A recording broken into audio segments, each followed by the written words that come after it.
Ahora, hoy, aterrizando varias cosas, ¿no? Que es San Lázaro, y que no es casualidad que escogieran hace 10 años, se cumplen 10 años del malogrado acercamiento y restablecimiento de relaciones diplomáticas entre Cuba y Estados Unidos, que pasó algo curioso. Parecía que para restablecer relaciones diplomáticas primero había que levantar el embargo, y Obama invirtió ese proceso contra toda la lógica, y bueno, ahora parece que el régimen castrista, aunque no se hace muchas ilusiones, estaría dispuesto a entenderse con Trump. Eso es lo que algunos han entendido de estas declaraciones de Fernández de Cosío del Ministerio de Relaciones Exteriores del régimen. Adelante.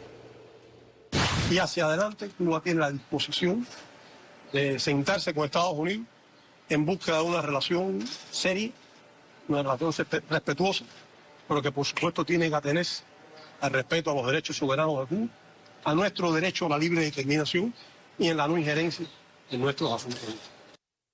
Bueno, aquí hay varias cosas. Respeto a los derechos soberanos, no a los derechos humanos, y nuestra libre determinación. O sea, ellos siguen confundiendo la libre determinación del gobierno con la libre determinación del pueblo, que es el que no tiene una libre determinación. Pero detrás de todo esto, si Trump le hace un guiño, se abren de piernas, ¿eh? Mira, la traducción de esa rueda de prensa es: por favor, no acaben con nosotros. Tenga piedad de nosotros, déjanos sobrevivir, porque realmente ellos saben que lo que se avecina, no en los próximos años, en los próximos meses, lo que se avecina para ellos es el peor escenario que se pudieran imaginar. Date cuenta, Juan Manuel, que estamos en un periodo peor que el periodo especial. En el periodo especial tuvieron que acabar con generales, tuvieron que apaciguar protestas, descontento, pero tenían a Fidel Castro, los secuaces tenían 60 y tantos años, ya hoy en día no tienen nada de eso. López Calleja, el Putin cubano, el único que tenía un poco de carácter y que daba miedo a la población y a los otros generales, está muerto.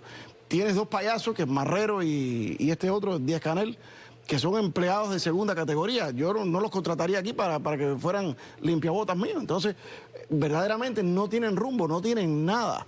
Están completamente a la deriva. Raúl Castro es un cadáver que respira todavía.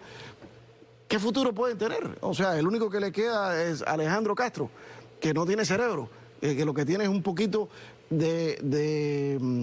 no tiene apellido, pero de apellido y bravencuría. Es como Sony en la película del Padrino, que enseguida lo matan porque nunca sabe, no es un estratega. Entonces, están completamente a la deriva, con una economía que peor es prácticamente imposible. Y te doy un dato.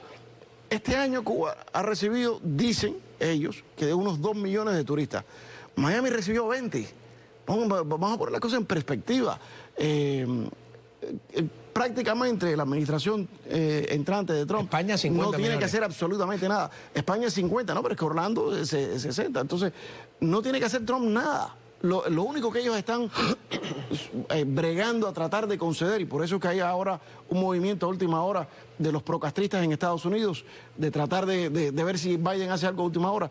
Ellos necesitan que les ayuden, ni siquiera que les abran la puerta para los negocios, porque ellos no tienen nada con qué hacer negocio, no tienen nada que ofrecer ni que brindar, pero lo que quieren es que le den dinero para poder sobrevivir un rato más, porque no tienen más nadie que lo haga. Rusia también se les está desvaneciendo, Siria se acaba de caer, no tienen forma, ellos no están en un callejón sin salida.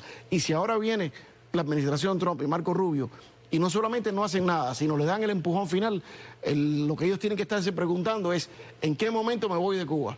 ¿En qué momento trato de ver si puedo negociar alguna salida? Y la realidad es que se le van cerrando cada vez más las puertas y va a llegar el punto que no van a poder negociar nada, que van a tener que enfrentar la justicia de ese pueblo. Y eso es algo que viene, porque si hay algo que está claro, que en la política americana, y esto lo debatí muchas veces con Joe García antes que él pasara al otro lado, porque él siempre empezaba a proponer negociaciones. No puede servir ninguna negociación por una simple y sencilla razón, porque cualquier negociación tiene que ser aprobada por Miami. Si no es aprobada por Miami, como vivimos en una democracia, el próximo candidato va a hacer campaña precisamente para revertir cualquier negociación que no sea aceptable para Miami. Y la única negociación que puede ser aceptable para Miami es una en la cual sale Raúl Castro, sale Díaz-Canel, sale Marrero, sale toda la cúpula gobernante, entra la oposición, y eso ellos no lo quieren hacer voluntariamente. O sea, no va a haber, no hay campo para una negociación. Y entonces, por lo tanto, van rumbo a un choque, van rumbo al caos completo y total y la destrucción de ese régimen. Y te diría, lo más probable que verás otras personas que compiten por el poder dentro del propio régimen. Y lo digo porque si tú estás en la posición de esas personas, si no te beneficias de ese sistema de la misma manera que se beneficia la familia imperial y tienes la posibilidad de que venga de los Estados Unidos una avalancha que acabe no solamente con ellos, sino contigo también, tú enseguida te vas a voltear y vas a decir, no, espérate, yo soy el que voy a poner, yo voy a ser el héroe de la nueva república, no el último muerto de la dictadura moribunda. Voy a hacer un ejercicio de estrategia básica, que es ponerse en el lugar del otro. Cuando regresemos de la pausa, ¿qué jugada puede hacer Cuba en el escenario internacional que enfrenta la administración Trump a partir del día 20 y eso va a ser interesante, además de que no hemos hablado de esta marcha que ellos le llaman contra la ignominia, la marcha del pueblo combatiente en medio de los apagones y las necesidades. Hoy, que es día 17 de diciembre, fecha emblemática. Volvemos. Vamos hablando con el doctor Marcel Felipe, ¿qué podría esperarle a Cuba? Entonces yo decía, hacer un poquito de abogado del diablo. Cuba podría, porque Estados Unidos va a negociar con Rusia la guerra de Ucrania, tratar de que Rusia ponga entre las condiciones para salir de Ucrania, que Estados Unidos, como pasó en 1962, deje a Cuba fuera de las sanciones y fuera de todo. ¿Qué te parece? O sea, ¿qué hacer ante esa idea? Muy sencillo. Yo veo eso muy poco probable, prácticamente imposible por una simple y sencilla razón. En 1962 el presidente era John F. Kennedy, que se dejó meter 2 golazos inmensos, los más grandes de la historia de la política exterior norteamericana. Primero con Bahía de Cochinos y luego con la crisis de los misiles. Donald Trump no estila dejarse meter golazos, primero que todo. Y segundo, no lo necesita. O sea, quien más necesita que Trump negocie esto es los ucranianos y los rusos. Los dos están locos porque se acaba esa guerra. Así que Estados Unidos va a poder dictar bastante los términos bajo los cuales se acaba, porque los Estados Unidos tienen la capacidad de continuar la guerra si lo desea. Yo pienso que también la otra diferencia es que hay un cubano dirigiendo la diplomacia norteamericana. Además de que hay un cubano como Marco Rubio. Debería ser la diferencia. La meteduría de pata de John F. Kennedy en esos 2 años, estaba hablando precisamente con Néstor Carbonell, lo de los que tuvo allí un trabajo activo diplomático en esa crisis. En esa crisis. Los primeros 3 semanas de la crisis, o sea, desde principios de octubre se sabía. La CIA había dado los informes en base a algunos cubanos que habían dado y habían llegado a la conclusión de que, incluyendo de que lo que existía, las bases rusas, eran defensivas y no eran una amenaza para los Estados Unidos. Y por 2 o 3 semanas no se trabajó ni se hizo absolutamente nada. Y luego Kennedy pidió que no se dijera nada hasta después de las elecciones, con lo cual lo siguieron tapando e encubriendo, hasta que la presión surgió para que fueran públicos y ya pasaron los aviones y determinaron que existían esas... O sea, verdaderamente... yo creo que si no fuera por una prensa que lo encubrió, Kennedy quedaría como uno de los peores presidentes en la historia de la República. Ahora, volvemos hoy, 17 de diciembre, el deshielo, estas manifestaciones masivas, llamadas marchas del pueblo combatiente, que tienen una triste recordación por los actos de repudio del 80 y todos los otros actos de repudio después. En medio de los apagones, de la crisis, Cuba ha tenido que suspender la reunión del ALBA y se ha tenido que celebrar en Caracas. No sé, ¿cómo interpretar eso? ¿Cómo interpretar esa movilización? Es exactamente lo mismo, la falta de ideas. ¿Tú crees que verdaderamente va a tener cualquier efecto en Washington, donde prácticamente ni piensan en Cuba, que Díaz-Canel, que no tiene peso ninguno ni futuro ninguno, vaya a decir voy a reunir a 4 gatos a decir que queremos un cambio. Las únicas gente que eso afecta es a la gente que ya trabaja para el régimen cubano, como personas que están siempre haciendo el cabildeo a su favor. Entonces, eso no va a cambiar nada para nadie. Y si esas marchas no tienen doble filo, se le pueden convertir en, como pasó en Achachesco, en marchas antigubernamentales. Mira, esas marchas hacen absolutamente nada para cambiar la política norteamericana hacia Cuba, porque los diplomáticos y funcionarios del Departamento de Estado saben que viene un nuevo jefe y no van a querer antagonizar al nuevo jefe. Tendría que venir de muy alto nivel dentro de la administración americana. ¿Y para qué? ¿Con qué fin? Con el fin de que te lo vayan a revertir en 3 o 4 semanas, porque una política de 3 o 4 semanas no está suficientemente entrenchada como para no ser cambiable. Más bien se convierte en un arma política que le están dando a Marco Rubio y a Donald Trump acá con los cubanos de Miami. Lo único que sí pueda servir esa marcha es, según ellos, para tratar de entretener al pueblo. Pero el pueblo está tan entretenido en sobrevivir en el día a día que el pueblo lo único que va a hacer con que me pidan ir a una marcha es, si no me dan comida, si no me dan algo, yo no voy, porque tengo que resolver. Entonces, verdaderamente, yo veo que el régimen está en una situación parecida como la que estaba Batista en el año 58. Que haga lo que haga, ya no tiene salida. Si aumenta la represión, la gente se le va en contra. Si afloja, la gente le pierde el respeto. O sea, las revoluciones no es que lo haga una sola persona o lo crea una sola persona. Son momentos históricos que coinciden muchas cosas. Y esas cosas están coincidiendo en Cuba en el año 2024 y para el 2025. Fernando desde Cocío niega concesiones. A ver. En esta difícil relación entre Cuba y los Estados Unidos hay un país agresor y hay un país agredido. Y permite además ver la incongruencia en la idea que en muchas ocasiones surge de reclamarle a Cuba gestos o reclamarle a Cuba concesiones en aras de buscar un acomodo civilizado y viable con los Estados Unidos. Todo depende, al parecer, de las relaciones con Estados Unidos. Hay una difícil relación. Hay un gobierno agresor y un pueblo agredido. Ese es el tema. Totalmente. Mira, Juan Manuel, yo no sé el señor de Cocío para qué se toma el trabajo de presentarse ahí a hablar. Puede coger un video, cualquiera de los videos de lo que has estado haciendo por todos los últimos 20, 30 años el señor Cocío y poner play y dejarlo, porque es el mismo mensaje. Lo que eso te demuestra es que tienen una bancarrota, están en total bancarrota en cuanto a ideas, en cuanto a liderazgo. Es repetir lo mismo y lo mismo y lo mismo, pensando que van a tener un resultado distinto, cuando realmente ellos lo que han conseguido es tirarse todo el pueblo de ellos en contra y cada vez más la comunidad internacional. Y la única gente que verdaderamente lo apoyan con fuerza, porque una cosa es que te apoye Haití, otra cosa es que te apoye Rusia. Era Rusia y Rusia ya no tiene con qué apoyar. Vimos la caída de Assad precisamente porque Rusia ya no tiene con qué apoyar a nadie, porque la propia Rusia está sufriendo unos problemas económicos muy graves. No tienen salida, no tienen absolutamente ninguna salida y sobre todo la meta número 1 de ellos, para ellos, como tú quieres decir, poniendo desde el punto de vista de ellos, tratar de sobrevivir los próximos 4 años y que venga una administración demócrata. ¿Cómo lo hacen? Que alguien me lo explique. Tú sabes que mi experiencia en la década del 90, donde estuve en muchas cancillerías como periodista y por otras razones, todos los cancilleres, cuando se tocaba el tema de Cuba y ellos querían ubicarse, hacían la misma pregunta. Fue algo curioso. ¿Qué piensa Washington? Siempre preguntaba. Muchos países, antes de ubicarse, por muy antiimperialistas que fueran, incluso algunos, siempre con el tema de Cuba querían saber qué piensa Washington. O sea que Washington es muy importante y por eso es que ellos tienen ese tema. Bueno, tan importante que hay una anécdota que la mayoría de la gente no conoce.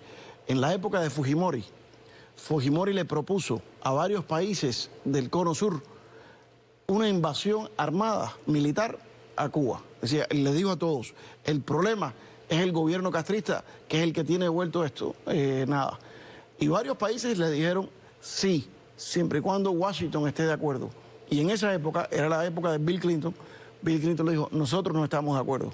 Y ahí se paró el plan. Bueno, Fujimori terminó yendo a Cuba a negociar el tema de que le había la guerrilla Tupac Amaru, que era una guerrilla también con mucha relación con La Habana, le había asaltado la casa del embajador de Japón y tenían 200 rehenes, incluyendo a su mamá allí.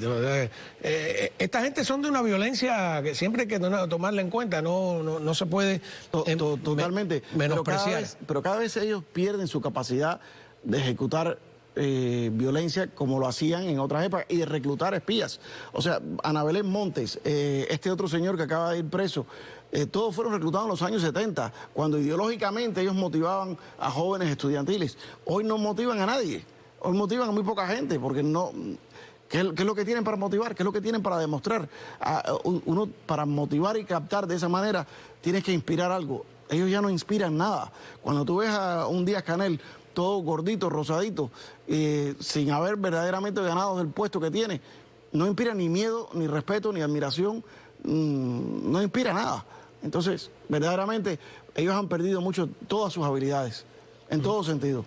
O sea, mejor dicho, si Estados Unidos decide tomar la decisión política de acabar con ese régimen, eso no dura ni lo que dura el merengue en la puerta de un colegio. Ok, bueno, están las estrellas alineadas, como dirían algunos. ¿Qué rol le toca al exilio cubano?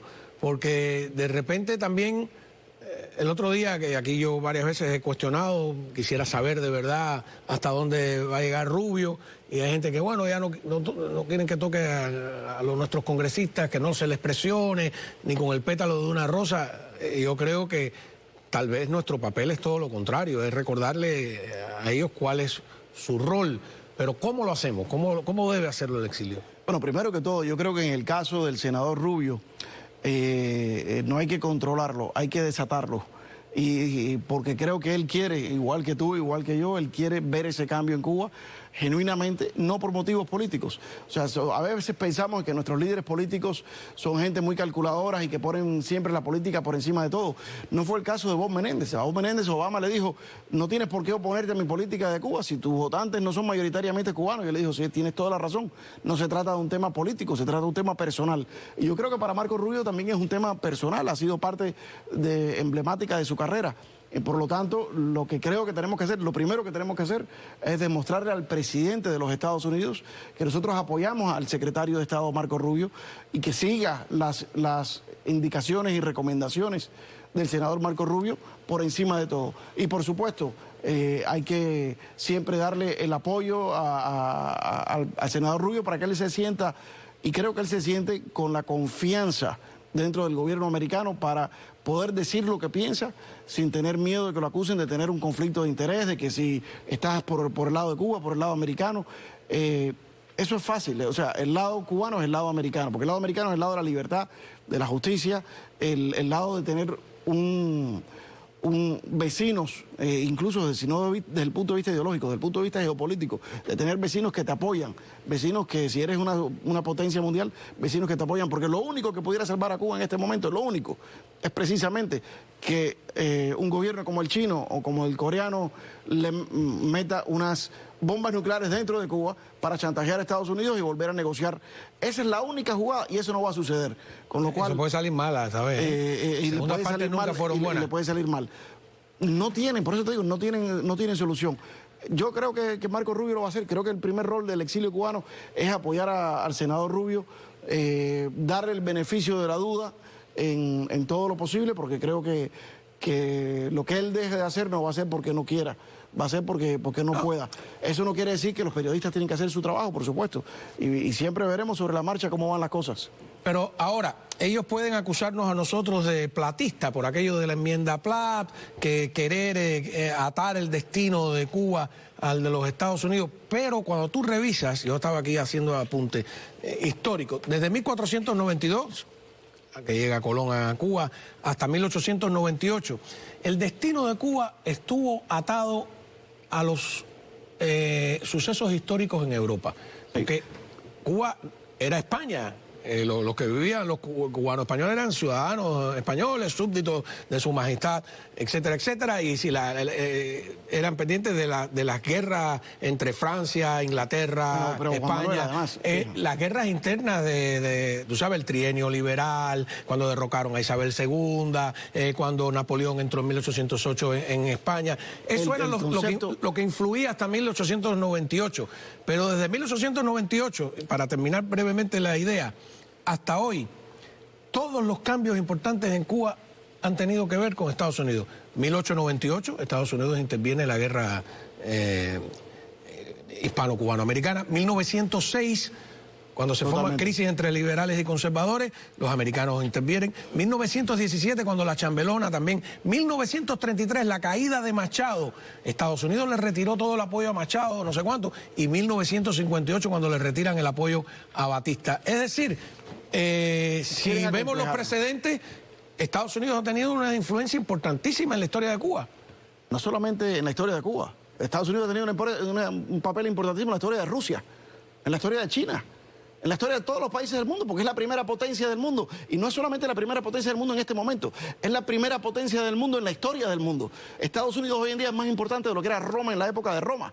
O sea, querer chantajear y acomplejar al cubano con el platismo y con el intervencionismo norteamericano es algo que el que se deje es un tonto. Además, es basado en una conversión y una mal descripción de la historia. El platismo, la enmienda Platt fue aprobada por un Congreso electo cubano, de cubanos electos. Por cierto, ¿sabes quién no tuvo la oportunidad de tener una enmienda Platt? Japón. A Japón le entregaron la Constitución, los americanos le dijeron, esta es la Constitución con la que vas a vivir. Alemania también. No tenemos que tener ese tipo de complejos, pero además, y al margen, Estados Unidos... No se trata de que Estados Unidos intervenga en ese sentido, se trata de que dentro de Estados Unidos los cubanos han tomado el nivel de poder que tenemos para decirle a los Estados Unidos, en Cuba hay que hacer esta política, porque no es la política que se está tomando con respecto a Vietnam. Pero además quienes han sido unos mercenarios son ellos que ataron la historia de Cuba a la Unión Soviética, disfrazaron el ejército con los uniformes soviéticos, cantaron... Y por cierto, los americanos tuvieron intervenciones de los franceses, los americanos tuvieron cubanos que pelearon en la guerra de independencia norteamericana. Siempre todos estos movimientos requieren de un apoyo. Bolívar tuvo ayuda de cantidad de brigadas extranjeras. Eso es un truco para que la oposición cubana no pida ayuda. Y por cierto, te digo otra cosa que no se sabe. Tanto que hablan de la intervención americana, los americanos pusieron soldados bajo el comando del general Máximo Gómez. Seguro. O sea que eso no fue tan... O sea que Máximo Gómez quería fusilar a 2 soldados americanos. Te hago esa historia después. Está en el libro de Oreste Ferrara, que es una maravilla. A la vuelta, muchísimas gracias, doctor, por haber estado aquí con nosotros.